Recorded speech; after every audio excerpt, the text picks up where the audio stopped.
even if they are excluded, if they are going a cash crop, by selling it to the market, they have a income which they can buy the crops which they are dependent for food security. The argument may be in that sense. But in the process, there will be increase in food prices also. But like, how do you balance this, selection criteria? But still, like, I feel like, how do you go about with this? Whether it is, like, whether you are including these smaller farmers or, like, how they get the benefits of this by balancing both food security and versus markets. That is one question. Yeah. Second thing is, I think because there are other people asking. Yeah. Maybe I should put it only one question of course. Thanks, Professor. Yeah. Okay.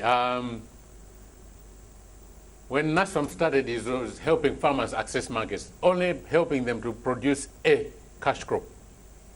Because of the drought in 2000 and the resultant low yields and the lack of maize, in Malawi, maize is food, okay? NASFAM started working in that year to buy grain from the grain reserves and send it to our communities for them to buy. And that year we started saying, no, we shouldn't be promoting only a cash production, but also food crop production. So in terms of the inputs, the seed and so on, that came on board in 2001, 2002. We make sure that there is that balance because the farmers know that if they don't produce a food crop, it may be difficult, even with money, that they can have the money, but they may not be able to access the food. And therefore, they've seen that it is beneficial for them to grow both a food crop and a cash crop. And in all the program that we are doing, we make sure that the farmers know that that mix has to be there. The farmers that are producing in a bit of a large scale sometimes come to NASFAM, although they are not NASFAM members, and say, we need services. For example, retired government people and so on, they've got 20, 30 hectares, but they say we need services. We have to keep going back to our members to say, we are a smallholder farm organization, but there's now an emerging middle. They're not very large with 2,000, 5,000 hectares. They're not very small like you are with 1, 2 hectares. They're 10, 20, 50 hectares, and they need services from us. And our farmers keep saying, no, those people can take care of themselves. We are a smallholder farm organization. We have to remain working only with smallholder farm organizations. Every year we have to go and ask the farmers. Yeah. This is regarding the communication. How do you communicate to these thousands of farmers, and what are the challenges you're facing in terms of communication?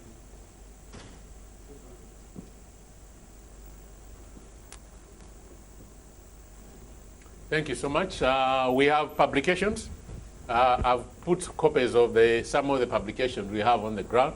The first one we do is a basic English one, and then we translate it into 2 languages. One language, Chichewa, from central region, southern region, they do Chichewa, and then in the northern region, they speak Chitumbuka, so we translate it into Tumbuka language.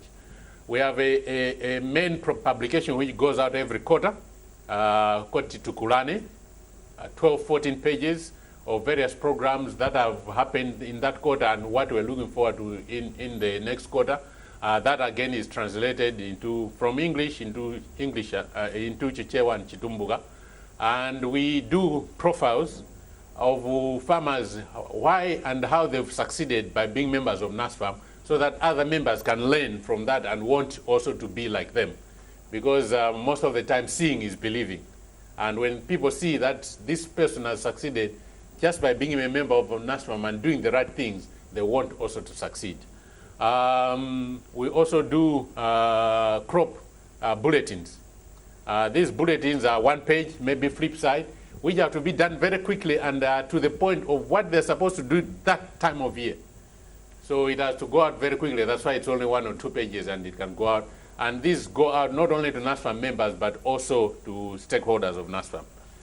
More importantly, over the last 4 years, we've been doing a radio program. At first, we used to do it with the government. It was a 15-minute program, and we were working with the Agriculture Communications branch of the Ministry of Agriculture and the Food Security to develop the program and air it.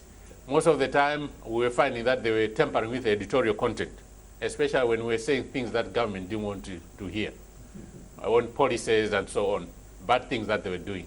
So what we did over the last 4 years to develop our own studio, where we are developing the programs in-house and just giving to the Radio 1 FM to air it. In the monitoring and evaluation of last year, we found that all the programs, they do go out on Saturdays for 30 minutes and on Sundays from and on Mondays from 1:30. All the programs were aired except 2 because they coincided with the president doing a live program. He was doing something else, but all the rest of the programs were done. And we find that a lot of farmers are preferring the radio programs rather than the printed publications. Because we distributed, as part of our HIV/AIDS response, we distributed the solar and wind radios. So at 1:30, as a club, they sit down and hear what is being presented, and also afterwards they discuss in a focus group on what they have heard and how they can apply it in their club. So those are our main communication channels. Of course, we have a website, www.nasfam.org, also where we are communicating to the... Thank Ms. Chibonga for this presentation, and also